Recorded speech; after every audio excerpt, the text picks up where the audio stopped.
This video is a refresher on key concepts of exponents along with some of their properties. So before we begin the properties, let's get back into some basic information about what an exponent actually is.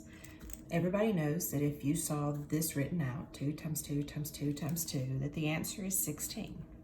However, exponents are just a fast way for me to write multiplication. Because I have the same thing being multiplied, and it is being multiplied 4 times, then I can write 2 to the 4th, and it gives me the same end result as 16. Okay, so let's get a little bit of vocabulary here. When it comes to writing an exponential form, my big piece is my base. The little part up in the top right corner, that's the exponent. And collectively, we have a name for this. This is referred to as a power.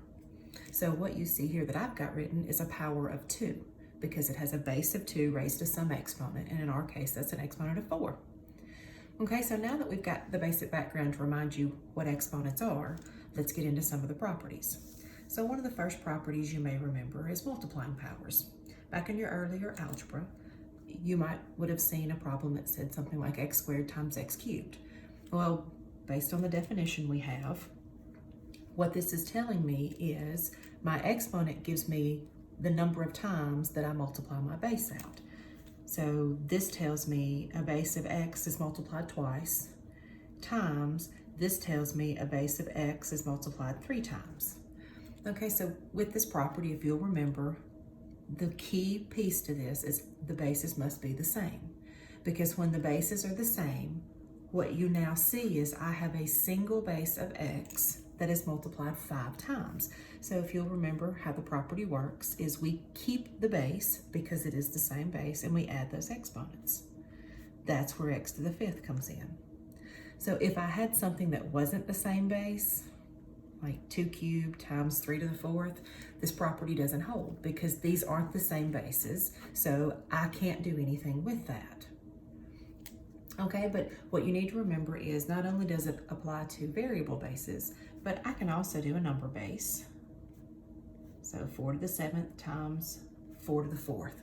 Well, because the bases are the same, we get to use the property, keep the base, add the exponents, and that's the same thing as 4 to the 11th.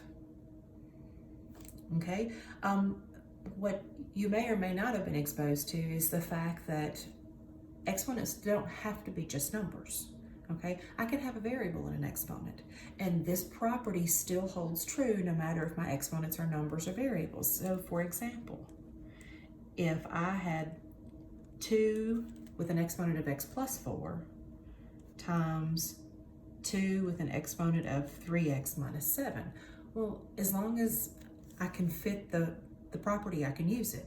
The bases are the same. So the property tells me keep the base and add the exponents. Well, adding the exponents is no more than adding your polynomial pieces. So you just remember how you add polynomials, and what we come out with is 2 to the 4x minus 3. Okay, so another property that you may be familiar with is power to a power. Well, power to a power means I'm taking a power, I've got a base raised to an exponent, and I'm raising it to another exponent. So just so you remember, let's go back and use our basic definition. The exponent tells me how many times to write the base down to multiply it. So because I have an exponent of 4, I'm going to write my base down, which happens to be x squared, 4 times and multiply. Well, then it breaks down into another definition. So this is my exponent, and it tells me to write my base down twice and multiply. Okay, so what you see here is I now have 8 of these multiplied together. So if you'll remember power to a power, what the rule states is keep the base, multiply the exponents. Okay, and just like multiplying powers, this also works if you have a number base. So if I have 5 cubed that I want to square, what I'm going to do is keep the base, and I'm going to multiply these exponents. So that's going to leave me 5 to the 6th. Okay, And then we'll make that extension one more time, just like we did up here.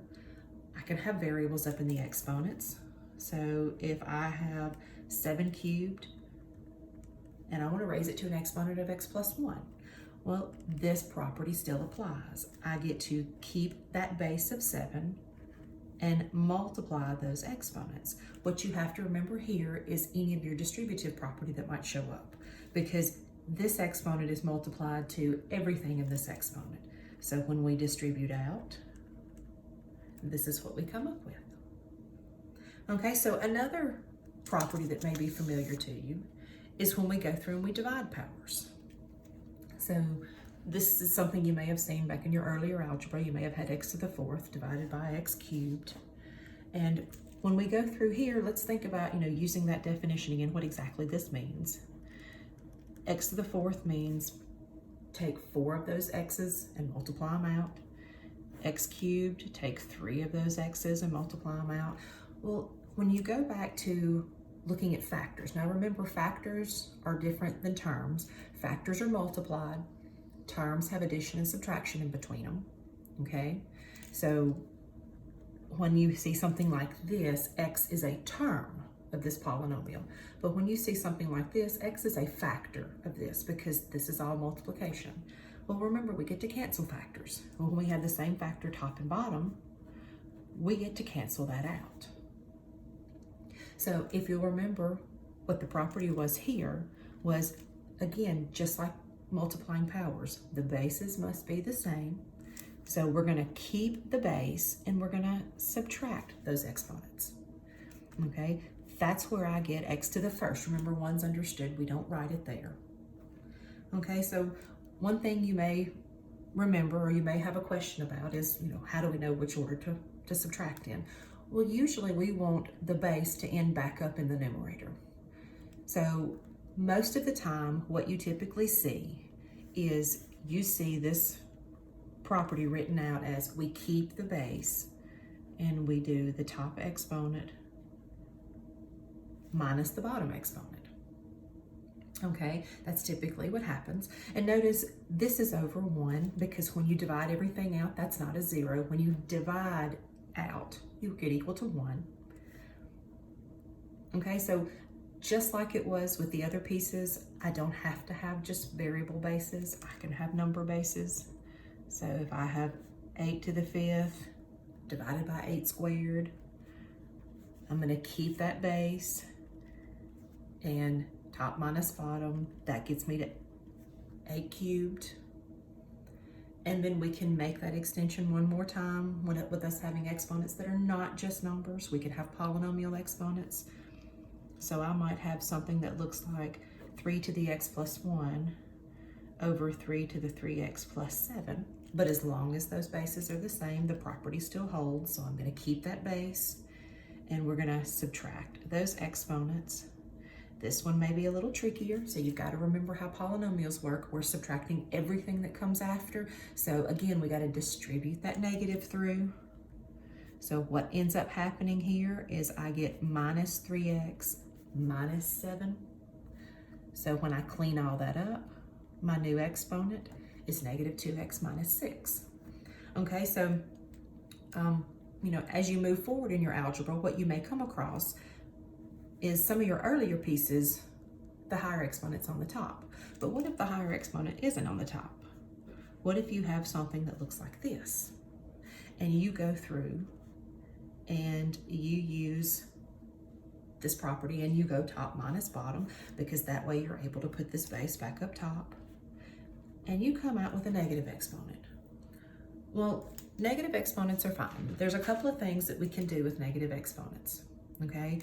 One, if you'll remember, there's a way to clean them up, and then there's a time that we want to use them. How we clean up negative exponents is we simply move the base around in the fraction. Because when you get a negative exponent, what it means is you had more exponent in the other location. So if I'm going to go top minus bottom, I had more exponent in the bottom, okay? So if we go through here and I do my definition that I did up here, multiply out 2 x's, multiply out 5x's, and I cancel out common factor top and bottom. Remember, we said that when everything cancels, when everything divides out, there's a 1 left. So there's a 1 left on top. On the bottom, I have 3x's left multiplied. Well, these are equal statements. So how do I clean up a negative exponent? I simply pick the entire power up and move it to the opposite location in the fraction. Okay, so if I had x to the negative 3, you've got to remember this is over 1. I'm going to simply pick this entire power up and I'm going to move it to the opposite location in the fraction. Whatever's sitting there, I multiply it with. And when I make that move, remember, there's a couple of things. The base doesn't change at all. And the only thing that changes about the exponent is the sign on it. Okay, since there was nothing else left in the top, I've got to leave the placeholder for the numerator. So I've got to have the 1. And it works the same way if the negative exponent were on the bottom. Okay, I could pick this entire power up and I could move it to the opposite location in the fraction. Remember to multiply it with whatever's there. So what I come up with is keeping the base. The only thing I change on that exponent is the sign. Okay, since there would be nothing left in the bottom, it's over 1, but we know that 1 as a denominator is one of those things that I don't need. Okay, so when was this something that's useful for me to simplify? Well, sometimes you may need to have a number that's in the numerator and it's in the denominator. So if I have something, and again, we're going to step it up by using a number base instead of a letter. So I have 1 over 5 to the 7th. I really don't need that 5 as a base in the denominator. I really need it as a base in the numerator. Okay, well, that's where this property comes in. I'm going to pick this entire piece up and I'm going to move it to the opposite location in the fraction. I'm going to multiply it by whatever's there. So 1's always the nice piece. Okay, 1 always makes it easy. And because 1 times anything is what we're multiplying by. So I'm going to keep the base, but because I moved location, I got to change the sign on the exponent. So maybe I don't need a 1 over 5 to any exponent. Maybe I need 5 in my numerator. So I'm going to move it up to the top. Well, anytime you move anything around, then you've got to change the sign. Okay, so in doing this, there's a couple of things that I want you to remember. Okay, first off, we can only move factors. All right, so factors are what's being multiplied. So for instance, just to kind of show you, if I had 1 over x times y cubed, because these are multiplied, I get to pick this up and move it, because it's now a factor, to the top. I'm going to keep the same base, just change the sign on the exponent, and because there was something else down there, then I'm just going to hold that down there. This is when I get to do this. Okay, I cannot use this with terms. So this is okay. But over here, notice the difference here. These two things are added. Well, anytime you throw addition or subtraction in between, you've got to remember that turns this into a term now, not a factor. And I cannot pick this whole piece up and move it. So this is not okay. Can't do that. Okay, second thing is, remember you've got to multiply whatever factor you move, you've got to multiply it to whatever's sitting up top. So for instance, say I have 2 over x to the 6th, but I really want that x up in the numerator with that 2. Okay, because it's the only thing down there, it's a factor, I can move it. So I'm going to take this whole power and I'm going to move it to the top. But because there's something other than a 1 there, I got to remember I got to multiply those things. Okay, the power that I moved, I keep the base, and I've got to change the sign on the exponent. So what I come out with is 2x to the negative 6th. All right, so we can only move terms. Anytime I move a term, you've got to make sure that you multiply it to whatever's sitting up top. And the last thing is, don't forget that when you move the power, it only changes the sign in the exponent, okay? So, for instance, I have 1 over 3 to the negative 2. Well, I want to take this power and I want to move it up, okay? It's going to multiply with whatever's there. So that just leaves me 3 to the positive 2. Notice I didn't change anything about the base, and I didn't change anything about the exponent except for the sign. Okay, now a common mistake that a lot of people try to make is they try to change the sign on the base. So you cannot take this and move it up and think that you're going to turn it into a positive 3. That's not true, okay? That does not work. The other thing for me to remind you here is don't forget everything has an exponent. So when you don't see one there, it's always an understood 1. So that means if I take this and move this up, this becomes 2 times x to the negative 1. And it's the same thing for numbers, okay? If you see 1/4, this has an understood exponent of 1. So if I take this and I move this up, it becomes 1 times 4 to the negative 1. Okay, so there's a lot of things in with negative exponents you need to remember. Okay, sometimes they're a little bit tricky. Okay, so this is one of the things that can come up when we do our dividing powers. Well, the other situation that can come up when you're dividing powers is, what if the numerator and denominator have the exact same exponents? Okay, so what if I have x cubed divided by x cubed? Well, that's 3x's multiplied divided by 3x's multiplied. Common factors top and bottom. When everything cancels, one of the biggest mistakes a lot of folks make in algebra classes, they want to say this is 0. And don't forget, this is not 0. Anytime you divide everything out, you're left with 1 because you're dividing something by itself. Okay, well, let's take this back to the property. When we were dividing powers and the bases were the same, we kept that base. And I did top minus bottom, which meant I was able to get an exponent of 0. Okay, sometimes this exponent of 0 throws people off, but you got to remember that when I have an exponent of 0, that's the equivalent of 1. And this works the same when it comes for numbers. So 2 squared divided by 2 squared, everybody knows that's 4 divided by 4, that's 1. But if you use the property, same base, so keep the base, subtract the exponents, then you see that exponentially, how we get that 1 is doing 2 to the 0.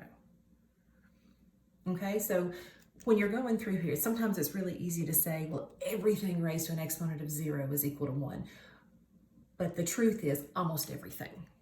Okay, so if you're somebody that's going to be going on to a higher math like calculus, then there's a little special piece over here. When you have 0 raised to the 0, this is in a completely different category, okay? So this is not necessarily equal to 1. That's why it's, the best to say almost everything. So whether it's letter or it's number, almost everything. When it comes to the negative exponents and the 0 exponent, sometimes it's easy to do a visual to illustrate. So let me kind of show. All right, so let's start off. I know that 2 to the 4th is 16. Okay, and I know that 2 cubed is 8. And I know that 2 squared is 4. And I know that 2 to the 1st is 2. Okay, watch patterns. Down this side, notice what I'm doing is I am dividing by 2 to get from one number to the next. I divide by 2. Same thing all the way down. But on this side, I am subtracting 1 from the exponent. Okay, so when I go through here and I subtract 1 from that exponent, notice all the way down. But for me to continue that pattern, then on this side, if I were to divide by 2 again, I get a 1. On this side, if I were to subtract 1 from that exponent, there's that 0 exponent. Okay, so let's continue just a few more. Let me divide by 2 again. But over here, let me subtract 1 from that exponent. Okay, so let me divide by 2 again. But over here, let me subtract 1 from that exponent. Well, notice here comes those negatives. 2 to the negative 2. This is over 1. If I pick that whole power up and move it to the opposite location in the fraction, it becomes 2 squared. 2 to the negative 1. If I pick that whole power up and move it to the opposite location, it becomes 2 to the first. So this kind of visually illustrates the property. And notice I can do the same thing with letters. Okay, if the letters throw you off, we can do the same thing with letters. It looks a little strange at the beginning, but I'm going to have 2 sides, so I can have one side that we're looking at the trend for the exponent and one side we're looking at the trend for the variable itself. So I've got x cubed, I've got x squared, I've got x to the first. Okay, notice this side is the side I am subtracting 1 from the exponents. This side is the side to get from here to here, I'm dividing by x. So let me keep that trend. X divided by x, that's 1. But over here, when I subtract that exponent, there's that exponent of 0. If I continue my trend, divide by x. Okay, so over here, I subtract 1. There's that negative 1. Pick that power up, move it to the opposite location. This is what it's equivalent to. And it goes the opposite way. I can pick this power up and move it to the numerator. I just have to change the sign on the exponent. Okay, so when I divide by x. So again, just a little illustration for you to kind of see what's going on. All right, and the last thing for you to remember when it comes to your exponents is don't forget when you started talking about radicals, there was a way for you to write things using what we call a rational exponent. Well, you might have seen something that looks like this.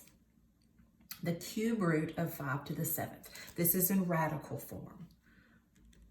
What you learn, and this comes in Algebra 2, is that we can rewrite this using a rational exponent. Remember, rational numbers are just numbers that can be written as a fraction. So I'm going to keep this base piece under here, and I'm going to create a fraction for the exponent. That's what's going to let me know this came from a radical. The exponent on the base is the numerator. The index from the radical is the denominator. So this is the exact same thing as 5 to the 7/3. You're taking that base, and then you're putting for your exponent piece on the base over the index piece. And again, it can work for letters. Okay, don't forget this is an understood 2 because this is a square root and there's an understood 1 sitting here. So if I keep that base, that exponent is an understood 1, that index is an understood 2, this becomes x to the 1/2. Okay, so we needed to go back through and do a little refresher on some of your exponents and some of the properties with them, just to kind of prep you for working with exponential equations and working with logarithmic equations. But before we do that, just to make sure that you've got it, if you want to pause this video, I've got a few that you can go through and try. So if you want to take a minute and hit pause, work through these problems using these exponent properties, and then when you come back, I'll show you the answers. So I'll give you just a minute to hit pause.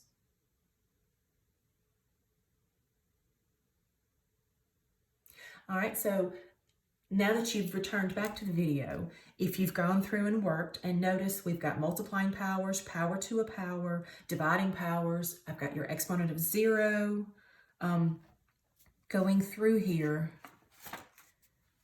here's the answers for each, okay? And I've listed out how the property works. So I hope after this video, you've kind of refreshed yourself on how your exponents work and you're ready to conquer the next topic.